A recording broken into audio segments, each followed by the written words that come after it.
podcast listeners, if you hear my voice right now, I need you to do something for me. I want you to take out your phone or on your computer, go to Apple Podcasts, search for Ask Your Oldhead Podcast. You'll see my logo, my little picture, my little image there. Find the show. Please rate and write a review. It's a small thing, but it helps others find this work and find what I'm doing here. And it really, really matters, as small as that may seem. So if you could please do that before we get into the show, I very much appreciate it. Thank you for listening. Let's get into it. Peace. Peace. This is Good Brothers. Peace. What's up with it, Majestic? Oh man, everything good, man. All things considered, I mean, our country and the world's in upheaval. COVID still ain't, we act like COVID left. COVID ain't left. It's COVID ain't going on. It's like your uncle that sleeps in the basement, and they've been there so long. You try to ignore the fact they're still in your basement, but they still come upstairs. And so I think that's how we treat COVID. Like, straight up, you come up every once in a while and eat the rest of the leftover turkey. You be like, who ate the last of the turkey? Like, your uncle must have got it. Like, the person you're ignoring downstairs, that's who ate it. That's the person. It's like you ever have a friend, you went to their house and they had like a room you couldn't go in, and like nobody would say why, because that's where that uncle was at. Right. They would tell you, no, we don't go in that room. You'd be like, oh, okay, my fault. Like I thought that was your room. Like I didn't know. Like, don't go in there. Don't go in there. That's COVID. That is like COVID. So you know what I'm saying. And then obviously stuff we're dealing with, and the only thing that something that we were just talking about before we, you press record, that I think is important is like passion can't be more important than clarity if you're doing mass organizing. So that's what I said. I'm not gonna go too deep into it, but when you sacrifice clarity for passion, then it's often clear that you're not necessarily looking to truly do. You might do mass mobilization, but it's important to recognize that mass mobilization and mass organization are not the same thing. But anyway.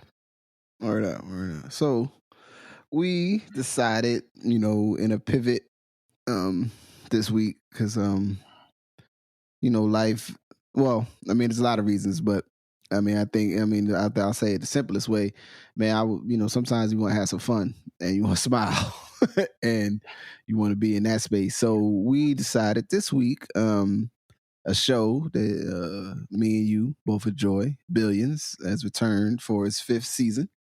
And I don't know all the folks that watch the show, but I thought let's talk a little Billions, man, because it's a show we enjoy, and there's some intriguing concepts and things that come up in the show, and we wanted to just make some time for that. So if you could, you want to give sort of just how you how you got to engaging in it, or give folks that maybe aren't familiar with the show a snapshot, of what this is all about.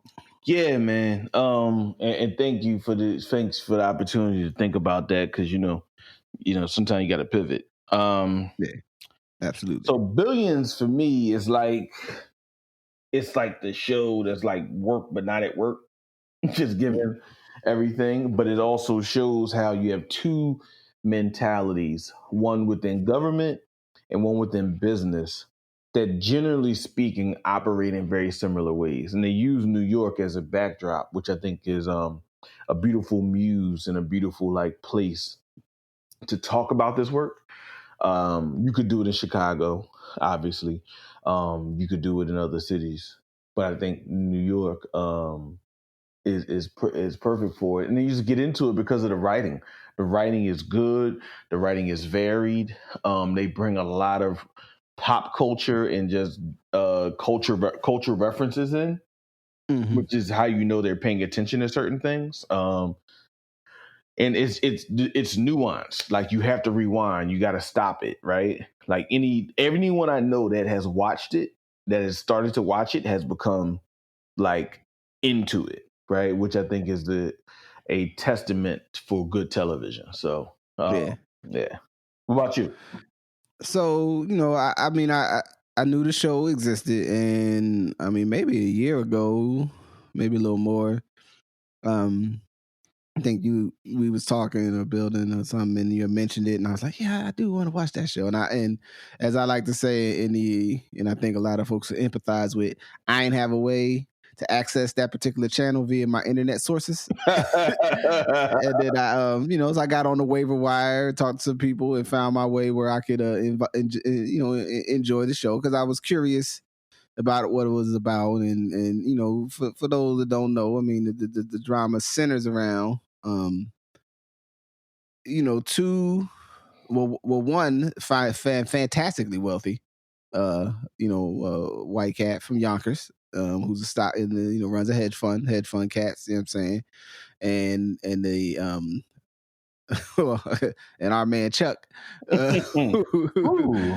is for the lack of better, is definitely a generationally wealthy, white cat from I guess they're from Manhattan, right? Yeah, they're from Manhattan. That man had no money, right? Yeah. And you know what I'm saying? So full, 1%, you know what I mean, maybe 1% of the 1% type time. And but a lot of the show is really about the dynamics of power, their competition and issues with each other, but also the way all of them are showing up, you know what I'm saying, within the sort of the power dynamics of our governmental social economic system, and still having a lot of the same human stuff that goes on, with people that maybe are not as situated financially. And and to say the least, you know what I'm saying, these are two irascible carrot motherfuckers, man. Like, I no other way to say it. Like, these are cold pieces right here, man. These dudes is wild. And yeah, and so, I don't know if it's everybody's cup of tea. But who am I? I'll never know. Some people like tea that I hate. So what can I do? So I enjoy like Rooibos tea. I don't like Rooibos. You know what I'm saying? Yeah, Rooibos is so. But people like it, so it's good. I respect that. So I'm right with you. Dig it. You know what I'm saying? And so you was watching it, and I was like, damn, I gotta watch it. Then when I got the look, I started watching it, and I was locked in. I was like, all right, I'm all the way in on everything that's happening here. There's power dynamics, there's commentary, there's questions about, privilege. You know what I'm saying? Like, definitely the show, is a part of probably the hook is the, people that are existing in a different economic stratosphere, but they do not, but the show does not, it doesn't necessarily lionize them in some kind of way that maybe people might assume. But then it gets into a lot of other ill stuff, from professionalism, the way business works, the way government works. A lot of folks enjoy dealing with the speculative fiction of American conspiracy theory. Meanwhile, there's actual intrigue in the social dynamics of the way our society does run, right? That people don't spend no time trying to understand that, but they, spend a lot of time trying to look for lizard people and shit. Yeah, I said it. Clown ass lizard people lookers. Anyway, enough about them.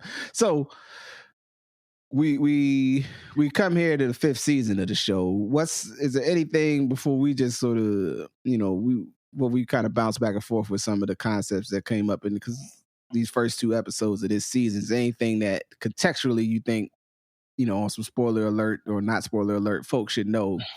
About our I think to add on a little bit to your point, I think, and this is important about good television or good movies or anything, like, there's a term I use, there are no saints here, right?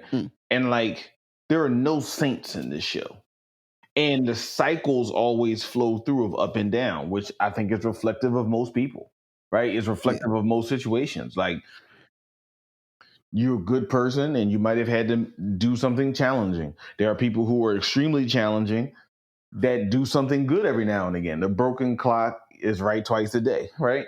Yeah. And so so I think the conversation around it and where it gets to and where we're at is really about the cycle of not being on the same page, being on the same page because you have certain shared interests, and then not being on the same page because your interests divulge. And your interests kind of go apart from each other, right? And so I think that is sometimes we don't like to have that conversation, but that's reality, right? Our interests diverge, right? Like, Yep. and you're not on the same page as everybody for the same time all the time. Yeah. And sometimes we abide by these really like light or dark ideas of being aligned with people, and it just doesn't reflect. That's not reality. But I think this show gives you that in a real way. So that's how I kind of would set up the situation. Like, you come to, you may see something different. Your interests come together, and then they diverge again. And life is like that. So, so let's just go ahead and pull in. You know what I'm saying? Episode 1. The one. The show often the part of the conflict of the show is the parallel worlds that Chuck and Axe come from, right? You know what I mean? And that Chuck's definitely from a privileged family and the whole 9 yards. And although Axe has the wealth and the funds associated with that, he is not from that background. What is I guess just a place you want to pull off in terms of a theme that came out of that was set with you in the first episode? Because I'm thinking about the wedding situation and family. man. Yeah, it's Chuck's crew at the wedding, like all that. So just where you want to set the stage for us. So I think part of it is you can't choose your family, and you can choose the benefit, but you can't choose some of the risk. Right. And Chuck's pop is like a classic. You can't choose the risk. He's a classic, like, man of his time and everything that it abides by, Yeah.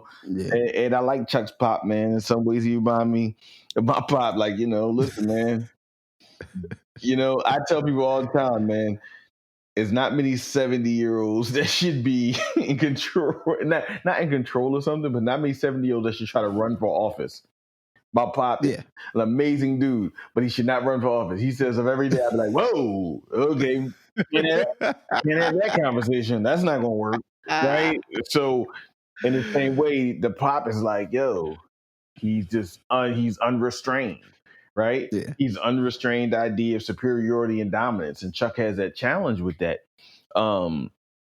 But I think it goes to this idea of like the benefits and the challenges that come with family. And like, you can love someone deeply and they make a decision or a call. They're just like, what in the world?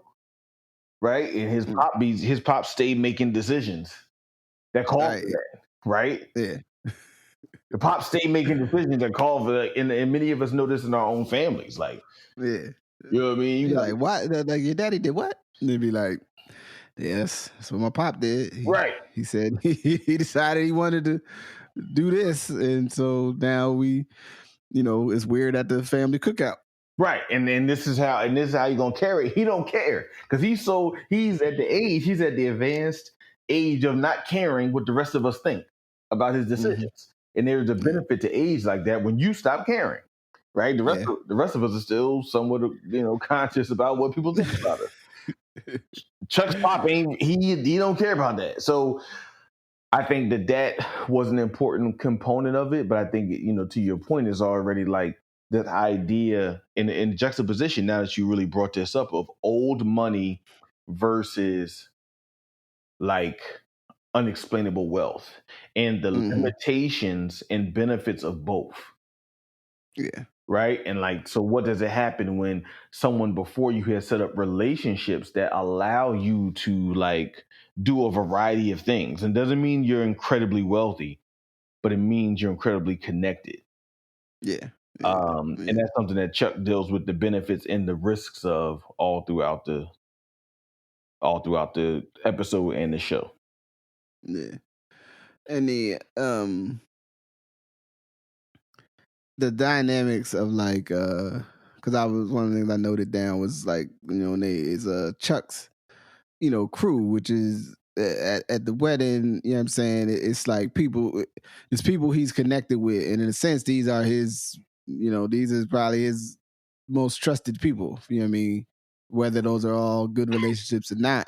You know what I'm saying? It's the, you know, the boy that he helped with the gun license, his man Ira, you know what I'm saying? Him and the sister, they still working it out, you know, good for them. And what's the other boy?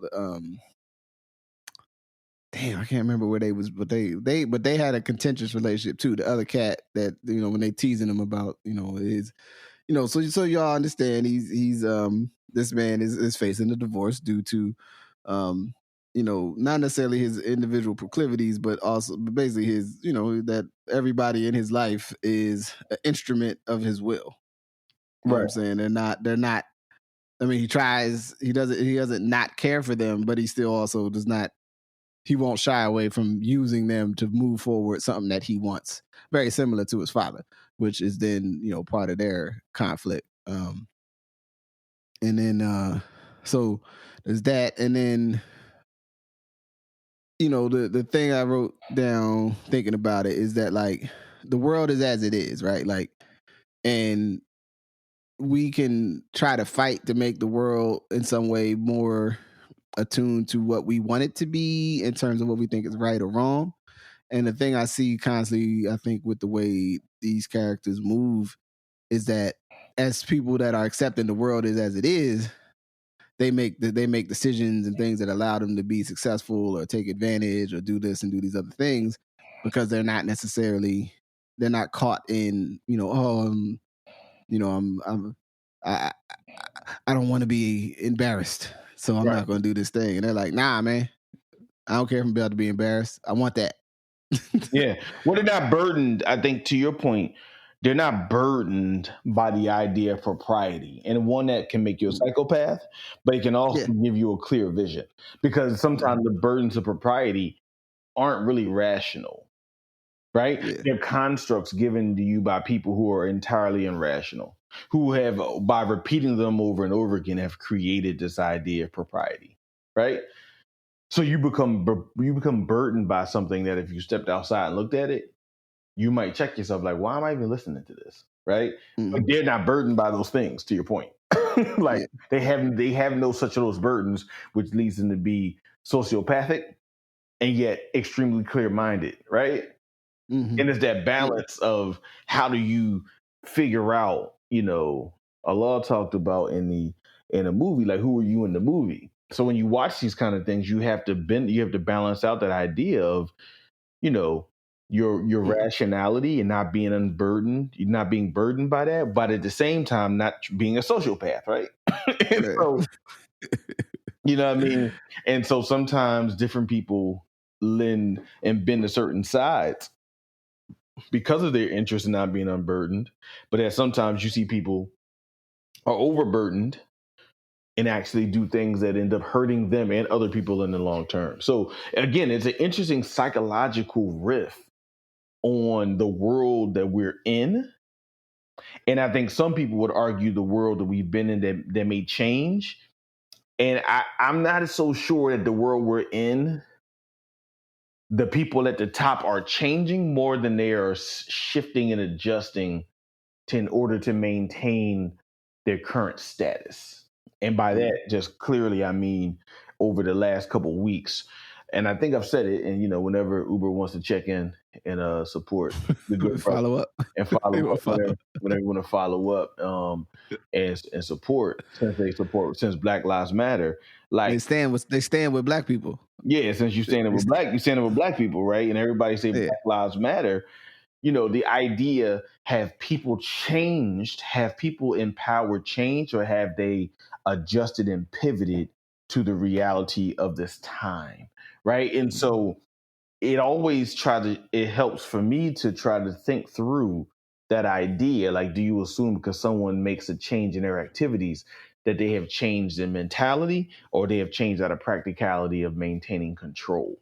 Right. Which is, I'm sure I know it's kind of Machiavellian. However, that's the reality. So that is what I get from the whole Chuck wedding dancing kind of culture. Yeah.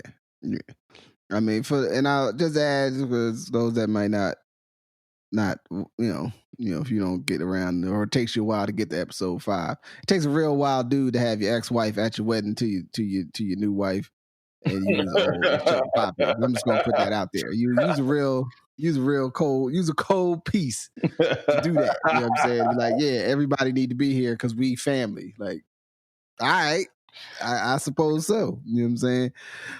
What was one of the other? I think but that's my point. Like, you could argue that is probably the most rational way to see the world. To say, look, we all need to be together, right? But my man, what? like you might be right in the most like intellectual sense, right? But in all the other human sense, people are like, man, this is not gonna work. But yeah, you did what? You said her? Where's she coming? She coming here? But Chuck, he don't care. Like, hey, Charles Rose is like, hey, because he ain't Chuck. Motherfuckers say my name Charles. Yeah, pardon me. That Charles Rose. That is. He's not Big Chuck. He's Charles. Yeah, no, you're right. But that's also about father and son relationships, which I think are also part of this series that run through in a really important. You know what I mean? Like, part of this, like the father, the relationship of the father and the son, like dealing with. You know what I'm saying? One component of like knowledge and understanding, right? Because you can have knowledge and understanding, be father and daughter, right? But like the idea of like literally father and son, like, is really serious. Yeah. You know what I mean? And right, because he's Charles Rose. He's not Chuck. He's Chuck. You can be Chuck. Right. I'm Charles. You know what I mean? But yeah, like, so that's a perfect example of the balance of sociopath versus like very clear-minded. Right. There's a principle here at play, right, in how I'm oriented to the world. You know what I mean? And I think we, as a community, we maybe sometimes in ways that I don't know if they're the best, and sometimes in ways that we fall short, but we very publicly wrestle with the dynamics between with fathers. But then to a subset specifically sons and fathers, and and I think that part of probably what I enjoy about the show, because it is very like framing conversation that get into this, like who does the son think he is? You know what I'm saying? And then as he becomes a father and he's still working out how he sees himself in relationship to his own father, you know what I'm saying, that you get these issues and these realities pouring out. You know what I'm saying? These questions you want to ask themselves,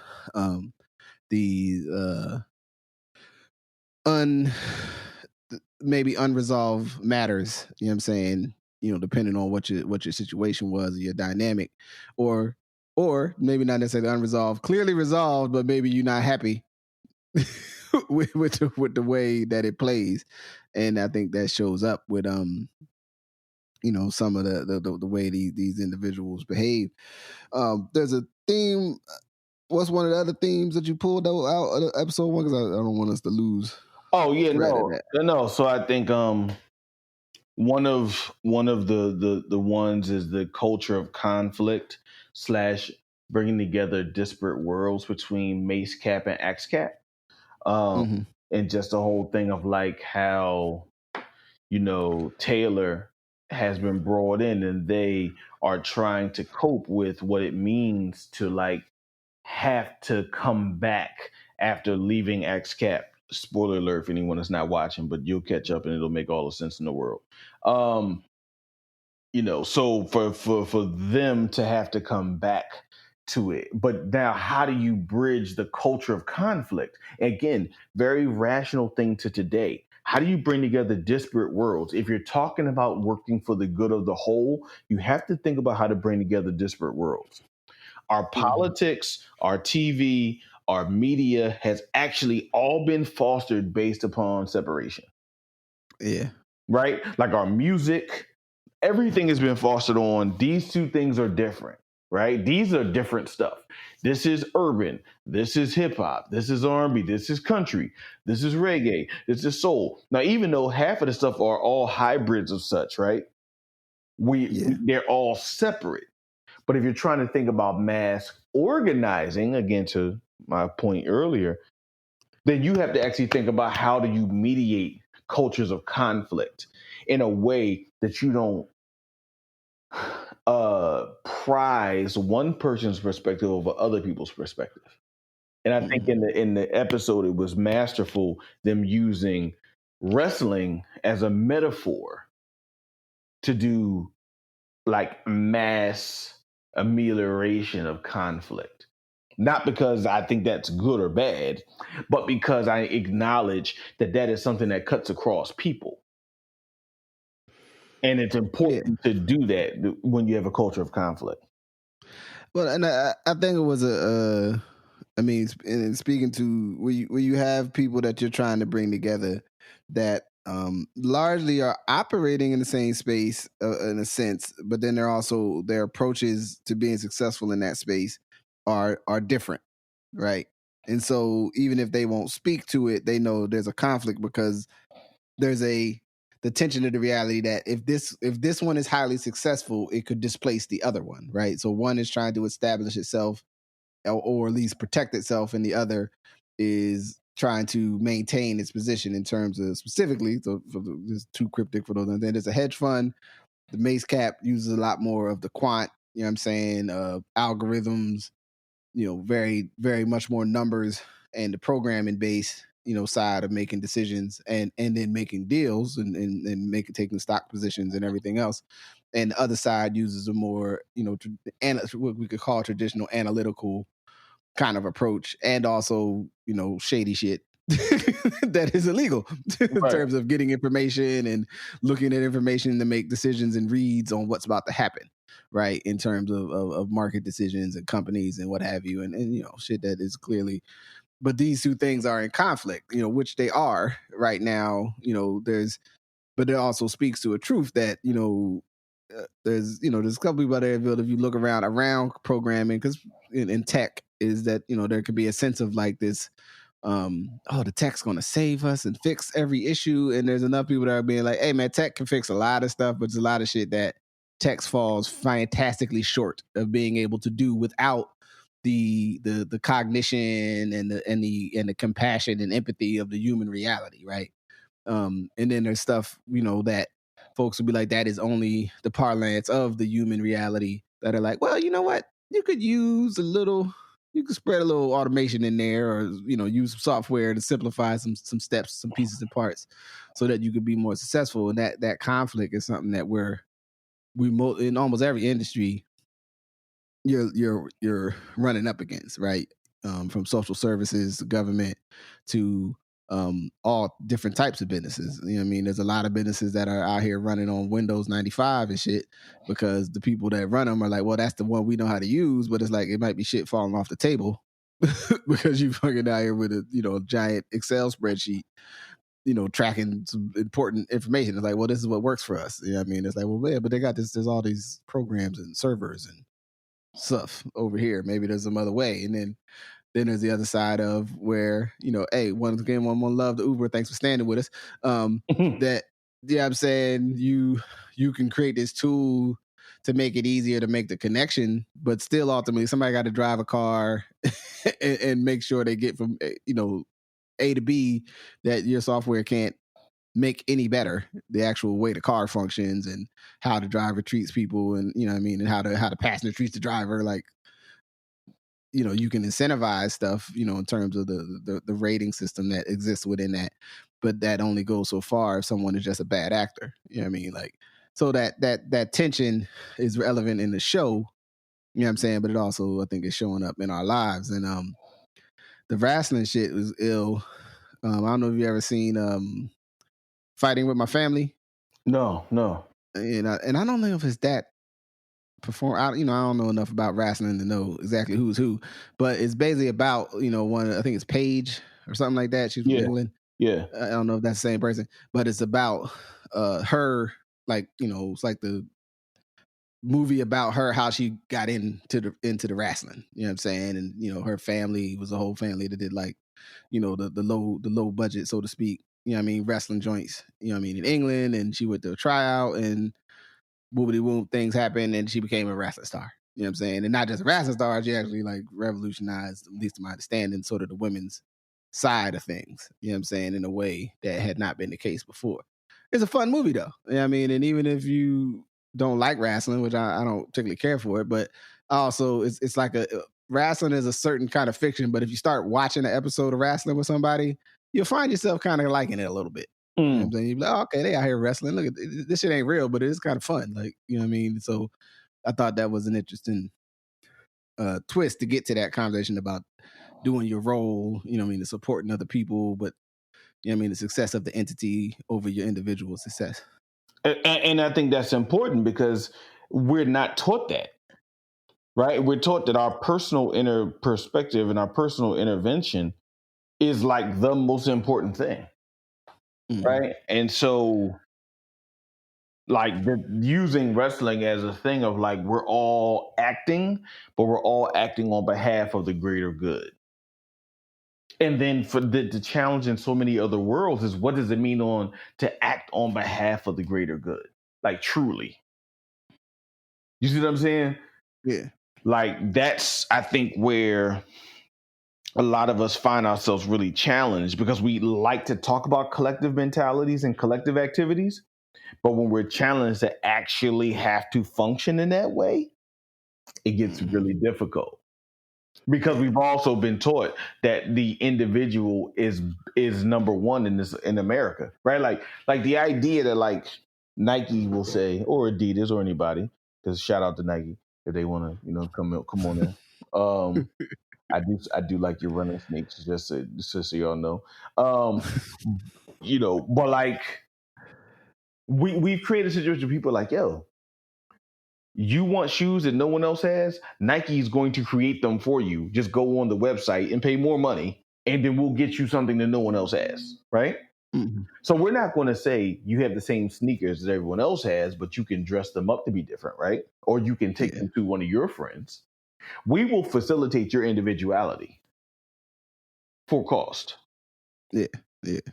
Right? And it's not a knock. It's just a part of our economic space right now, right? Yeah. So the idea that someone is even as they appear to be very individualistic, is purposely working on behalf of the collective is a counterintuitive conversation. Because that's not the conversation we have every day. The conversation we have every day is, let me be me. This is how I see it, right? Let me tell you how I feel. I said what I said. Yeah. Not compromising for the collective reality. So you're right. It was really counterintuitive and interesting as far as how you think about that conflict. Yeah. What's the you got another one on? Yeah. Oh man. Yeah. So let me the other piece of it, and I think we might do an episode apiece, but because the other part of it is with Prince. With Mike Prince and Axe, right? And so for those who are catching up or those who are already into it, Axe is like, in his world, he has vanquished every opponent, right? And so whether it's soft or hard, whether it's kind of like soft or hard, power, he has vanquished everybody. So you're like, okay, Axe is on top. The only person he ever messes with him is Chuck. But then there's this new person who you introduce with Axe around the same world, but cutting a different figure, right? So Mike Prince, who is also a multi-billionaire, who cuts a different figure that makes sense in today's society, right? And I think we'll talk about it one of the other points. But like, when you have like real competition, and I've always acted off this premise that your competition says more about like you than it does about them. Who you frame as your competition says more about you than them. Because often we try to frame it like, well, here's the competition. So to use a kind of consistent concept, the idea when you try to compare LeBron and Jordan, right? Mm-hmm. That says Which everyone likes to do now. Which everyone likes to do now. Like no one says, well, why don't you compare him to Kareem Abdul-Jabbar, right? Like, why don't you compare him to a guy that played like in the 70s, all through the 70s and 80s, saw everybody from Oscar Robertson to Bill Walton when the Blazers had their year of being amazing, or they had the early 90s, so respect to that. You know what I'm saying? Like, but when they're 70, their early world of it being amazing. Like, to Jordan, to Bird, right? Like, this guy saw everybody. Right. But we never make that assertion. Elijah Wan, right? So instead of comparing him, like, why don't we compare him to the guy that created a shot, right?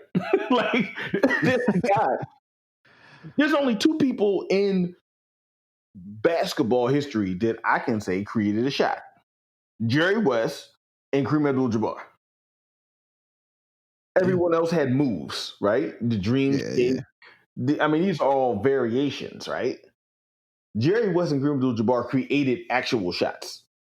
Right. Right? And maybe, I mean, depending if you say George Gervin and the finger roll, I had to dig a little deeper for that. But yeah, but so, neither here nor there. But I'm saying, like, the fact that you're comparing Jordan to LeBron says a lot. You know what I mean? About what you really figure, who was this other person that looms so large? When you could very rationally have a conversation about Magic. Because I would argue Magic did what he did in like approximately the same amount of years, if you want to be honest. So anyway, that is where Prince and Axe having this issue. And another thing that I think I wanted to say was about the whole thing of Scooter and Wags. So for context, Scooter, so Wags is Axe's number one guy, right? Or number one person. Prince has his number one person is Scooter, right? Mm-hmm. And so one of the things though it brings to bear is the people you got with you are just as important as you. And when the people that you got with you are on top of their game, you tend to be on top of your game. When the people who are with you are not on top of their game for whatever reason, your shit suffers. Yeah. And that was a big thing that continues to come out in this season, right? That when your people are not on top of their game and mentally, emotionally, intellectually, your shit suffers. You know what I mean? And so that's like just a big thing to me that is set off in the conversation of, you know, and I think for individuals, we just need to have a conversation. Who do you think is your competition? Like, who are you really competing with, right? Mm-hmm. And ask yourself that, like, for real. Like, some people are like, I ain't competing with nobody. You're lying, right? That's not true. It's just about who you're competing with, right? Like, are you competing with a person in your face? Are you competing with a person you can't see? But who are you competing with? And then the other question is, why are you competing with them? What about them is as such that you think that that's your competition? Because I think it's you know. Oh, go ahead. No. Because I was just saying, there are people competing with me that I ain't competing with. Right. I was saying it's like that. You know, because part of the dynamic, and even in the way that the setup starts, right, is like, okay, they come to this video, this photo drawn for this Vanity Fair piece, and about all cats that's over the 10 billion line or whatever, and which is this fucking unimaginable amount of money.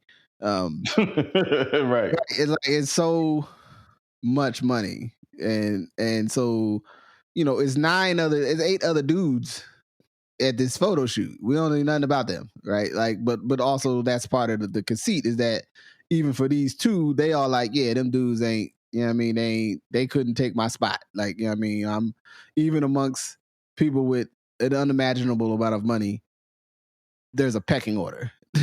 and a part of that pecking order, it still matters if it matters to you. And for those that maybe it doesn't matter, they can, pull away from it. Maybe they think about it, but the story doesn't let us know that, but it gives you that sense, and that but that there are real stakes to this for their businesses, right? How they show up in the world and how they're perceived in the world, because they're institutional investors, individual investors, people, people, the money of lots of regular working people is tied up in these men's decisions. That's a really good point. That's a really and they know that, right? They know that, like, they're very conscious of that. That's a part of the weird dynamic of why they're competitive, but then also of why they're like, there are real, like, I'm actually like, there's a moral sense that comes up that, me doing this stuff right for those that invest with me, I'm protecting their future. You know what I'm saying? Like, we can get into a debate of the nature of this versus capitalist or socialist. But we could do that at a later date. Right. If folks want to get into, because right now we, the show is explicitly saying, look, we're in a capitalist economy, and these folks are art capitalists. You know what I'm saying? Right. And to be effective in the world that they move in, they can't be unsure about that. So pitch. The interesting thing is, though, they do move differently. You know what I'm saying? Now, for Scooter is black, you know what I'm saying, which is a difference for the show. You know what I mean? But he also has a different style. You know what I mean? Like, they not really that difference in age between him and Wags, but as the dudes that roll and make things happen, are a fixer of sorts, or the person that makes that helps act out the will of what these two the individuals want to do. The way you treat people and the way you engage with people, can be tolerated or treated in different ways. You can be very overt and, sort of the not even just the velvet glove, so to speak, you know what I'm saying, with the iron hand with the velvet glove, but just, you know what I'm saying, it could just be an iron hand with no glove at all. It could be, not even a hand, it's a hammer. You know what I'm saying? There's a style piece that is set up, and also that if the world is changing, and how long would people tolerate somebody that's a little bit, quite flagrant with the power and impact that they have, that is pretty much based on a circumstance that requires everybody to keep going. Like, it's not written in some stone somewhere. It's like, nah, man, like that. And that's the way Axe plays it. It was very like, yo, look, I do what I want. You know what I'm saying? And fuck you. I'm up here because I'm better. And the other bull he's playing it different. Right. And what is something that stood out to you, though, that you wanted to highlight specifically about, like, Scooter and Wags and how they get down? So, because again, I think you led into it perfectly. That's why you're a podcast impresario and overall media specialist. Oh man, I'm out here. But like, so it is to the shift of like, when does the system need to evolve? Right? And when do you show that, when are you virtue signaling for the sake of virtue signaling?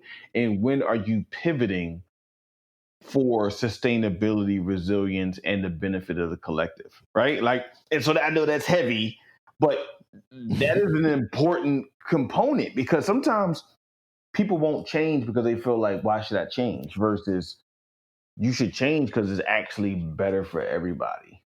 You know what I mean? Like, you might not should eat grapes like in certain seasons, just because the cost of eating grapes that you don't see in the personal sense, right? So, so here's what I mean for everybody. When you eat grapes from Chile, right? That means somebody picked them, somebody drove them out of the vineyards of Chile, right? They drove him to Quito, I think that's where it is, the capital, Yeah, I or think wherever it is. And then they came all the way from the bottom of South America and right. flew on a plane that, but all kind of, stuff in the air, right? All kind of gases and emissions, just so you could have a green grape in November. Right. Now, you could argue you've been used to having green grapes in November, so you don't think about it. But at some point, you have to pivot to think, man, maybe that's not the most beneficial for me. That's not the most beneficial for us all. So it's not being a sucker. It's just acknowledging you might have to pivot. Right. Right. And so where do you get to the point of actually pivoting? Because you already are in the game, but you want to be a shade better versus deciding that, like, no, this is how I'm moving. So I just think Scooter has embraced that. Wags has not. Yeah. Wags has embraced ruling with brute force. Yeah. And as we can see in our times, without talking about it, engaging in those ways just are not going to work anymore. Yeah. So how do you pivot, and how can you be thoughtful as a leader in pivoting before being forced to pivot versus seeing the benefit? And so I think that is the juxtaposition of Scooter and Wags, the old world and the new world. And both of their bosses represent that idea, right? The old world and the new world. And for all of us, we have to think about, when you're not talking about signaling for the sake of it, though, but what does a pivot look like, right? Mm. What does the opportunity for change look like? Because you have to seize it, right? One of my political mentors, talked to me about politics being the art of the possible, right? But one thing is, the art of the possible changes according to different times. So when you're in a space, you advance the art of the possible. But when a new opportunity opens up, more possibility opens up. So how do you have that different conversation, right? So these are part of the larger life lessons that people that watch Billions get out of it, right? Yeah. Right. And those, trust me, people in your cities or in your spaces that are thinking about this kind of stuff are watching Billions and dealing with it in this manner. But yeah, that's what I would say about Wags and Scooter. Yeah. So also I think it's important that I think the writers were really smart in embedding the fact that Scooter is a black man, and that Prince acknowledged that. And this is something I said on a podcast or a Zoom meeting, whatever you call these now, when Zoom meetings, that talent is evenly distributed, but opportunity is not. Right. And so talent is everywhere. Yeah. But we know opportunity is not everywhere. So even the fact of him bringing in Scooter and him being actually better than Wags, right? Objectively, Wags is my favorite character besides the lawyer and the shady guy that Wags has. Oh, the shady guy is the shit. Yeah. He's a cold piece too. Yeah, besides the shady guy, I mean, all of Axe's people are like my favorite characters. But like, the fact that you can bring in this black man who's operating at these higher levels and better than you is a testament to the maxim that talent is evenly distributed, but opportunity isn't. So, something looking at the time, I want to maybe we can, because there's a lot to think about. I mean, one of the things, and we probably will have to. We'll return over the next couple of months because I think this is a fun place to look at, and we can maybe get into the nuance of a show. But the one thing I thought that was real ill was with Taylor's character, that they're the type of person that they can't fake it. Right. Like in terms of however, and there's I think there's a thing to that where there's people. And not like in a, because most often we'll see the people that can't fake it sort of like, and well, they can't be filtered. They just got to say how they feel, baby. And like, you know what I'm saying? Like, and it's like, yeah, but all right. But you know what I mean? And then there's people who they can be plotting and tactical and use, talk the right way or do the right thing to get something done. But at the same time, they may not be able to fake sort of like their overall, like, why am I here? What am I up? What am I trying to do? And at least not with people who know better. You know what I'm saying? And I think it's I think it's an important thing for people to think about in their own worlds, because I think people get jammed up because they think they're pulling off, the ruse, and you look at them like, you do not want to be here. Right. Like, yo, you don't want to be here. Like, you came in, you brought your little report, you did your little PowerPoint. You do not really want to be here. And I know it. Now, these other people, they can't see it, but I see it. Like, and I'm a body language, scientist. I'd be all right, like, oh yeah, you was done when we came in the door. All right, man. Well, let's figure out how we can get this meeting over before you say something embarrassing and fuck it up for everybody. You know what I'm saying? Like, I think it's a challenge. I think there's a lot of people though who struggle with that because for their own well-being, sometimes they need to fake it and they can't. Right. On the other side of the spectrum, like not maybe so much just in the boisterous sense, but also in the reserved sense. No, I think so. So Taylor, I think, has a lot of positive challenges and other challenges when they are trying to resolve these things. And somebody can't fake it, but also somebody who is challenged within the fact that they can't fake it. Because I think sometimes we make this like, I can't fake it, and we make it like make those folks heroes without acknowledging they have challenges with the fact that they often have to go through a lot of stuff because they can't fake it, and they don't have the power, and they don't have the power to not fake it, right? Like to put something between you and them so that they don't have to show up the way that you're gonna be like, oh, you clearly are, feeling this way or that way now. Yeah, and so I think like they personify that, and I mean, you also got to give a lot of respect to the writers for bringing in a non-binary character who is so enthralling, right? Because it's not a non-binary character that you just cast off to like the side of like, oh, that is unusual, right? It's a non-binary character that has all of the same kind of stuff that other people have. They're just non-binary, right? And so that's important because you have to humanize. It's important to humanize stuff that for people sometimes is a complication. Yeah, you have to humanize it. You can't keep it over there. So especially in this month, I think that's important. You know what I mean? Yeah. The last thing I wanted to share is this, and you and I talked about this, and I think we touched a little bit with the Andre Harrell, Puffy. Well, Andre Harrell episode is not about Puffy; it's about Andre Harrell. But this idea of everybody needs a coach.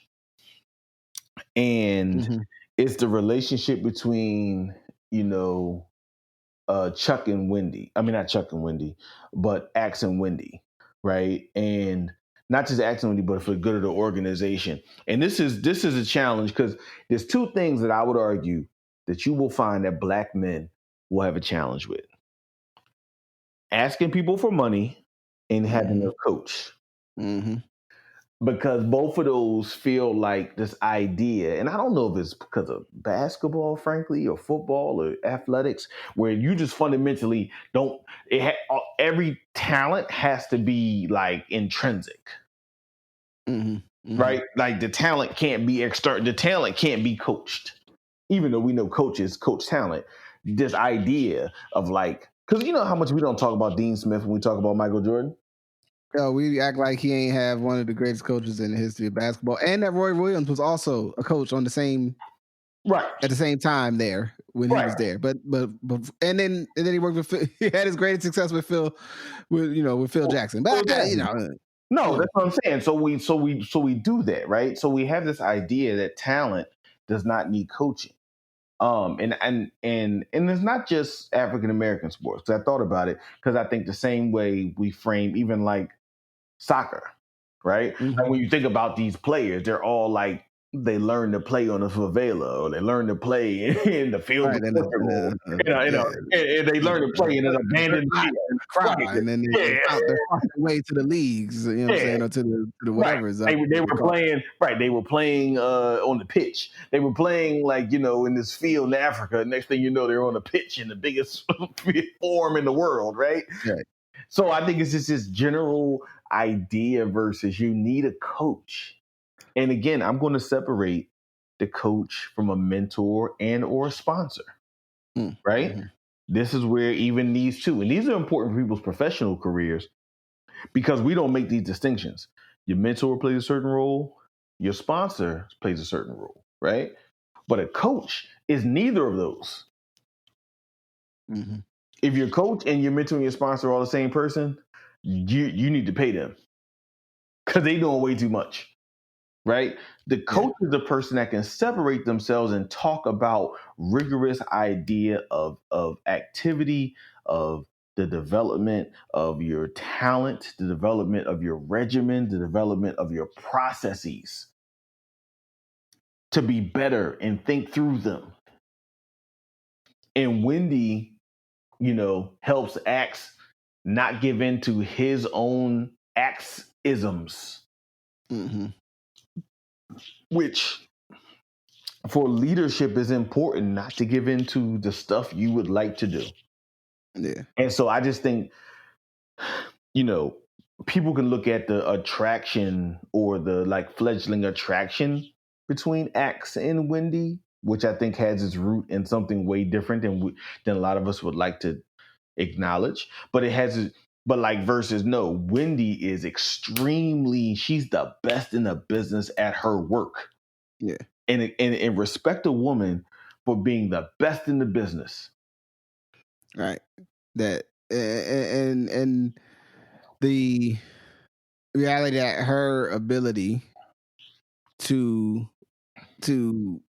connect with people, give them impactful information, right? And also give them the space to decide on that information, outside of an approval dynamic or a sense of basically not manipulating them and not manipulating them in the context of I'm going to do this now because I want to please Wendy. You know what I'm saying? I mean, we have the one matter where that comes up in terms of a professional conflict, in the previous season, but even that was rooted in an extreme circumstance, but it was also acknowledged that I'm effective at this because I make sure people retain their agency, they retain their sense of self. They make these decisions. Ultimately, they have to know these decisions are up to them, right? But I'm here to help you deal with attacking sort of that clarity of thinking versus being a damn sociopath and shit.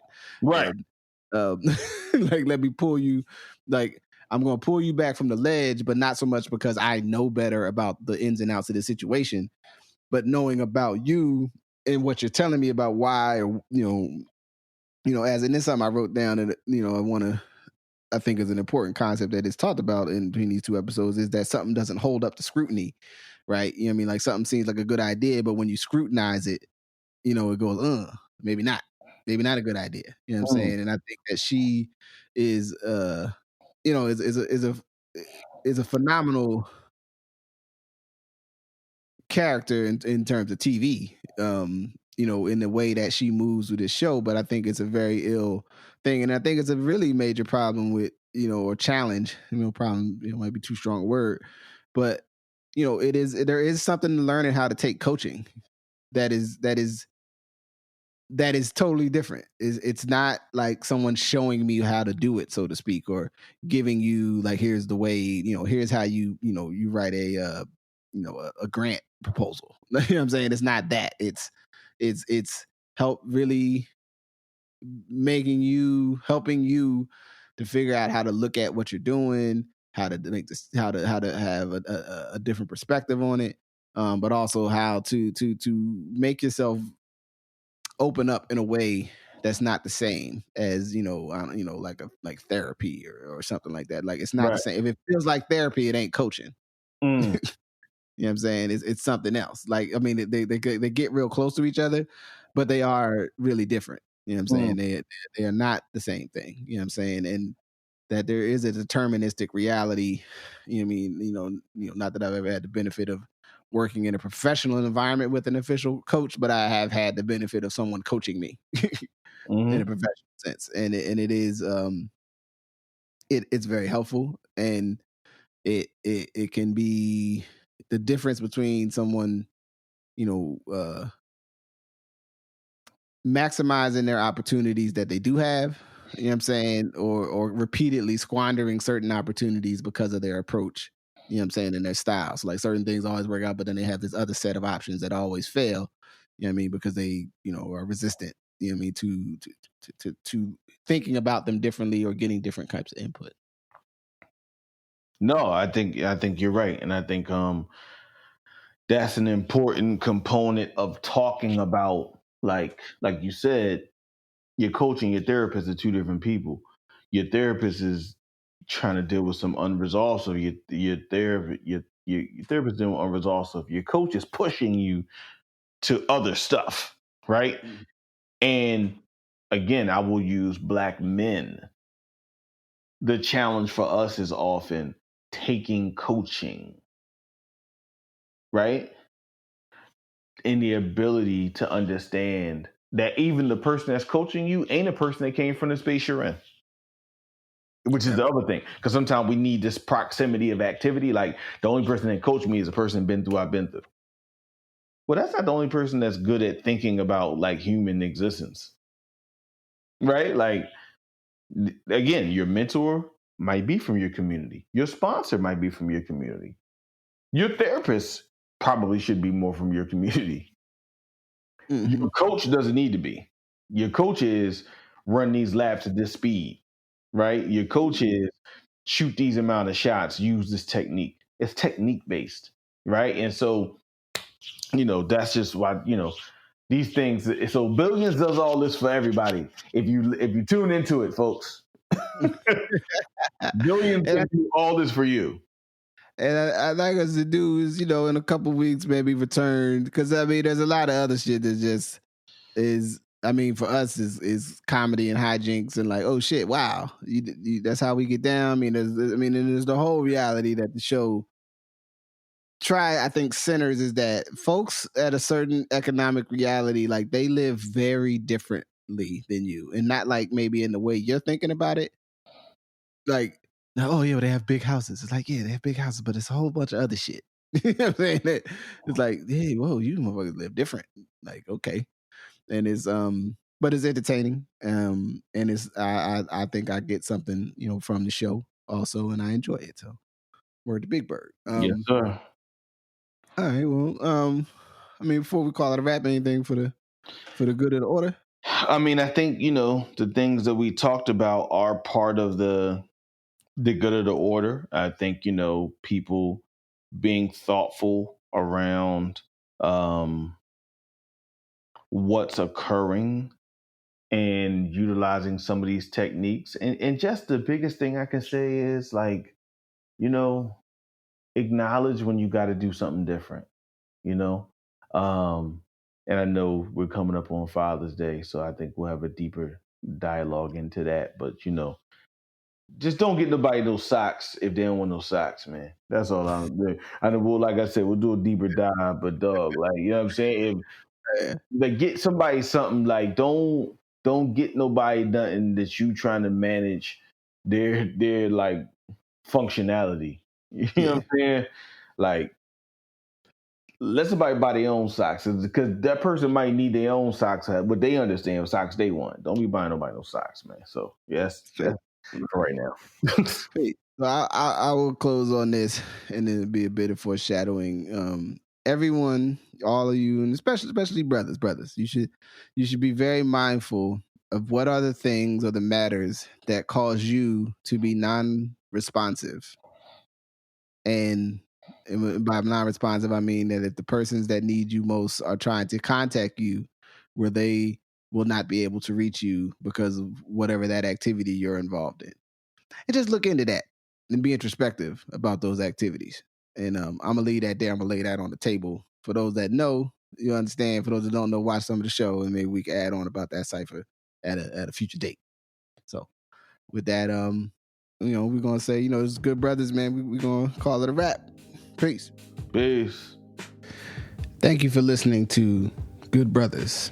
Thank you to my good brother, I'm Majestic. Thank you to you, the listener.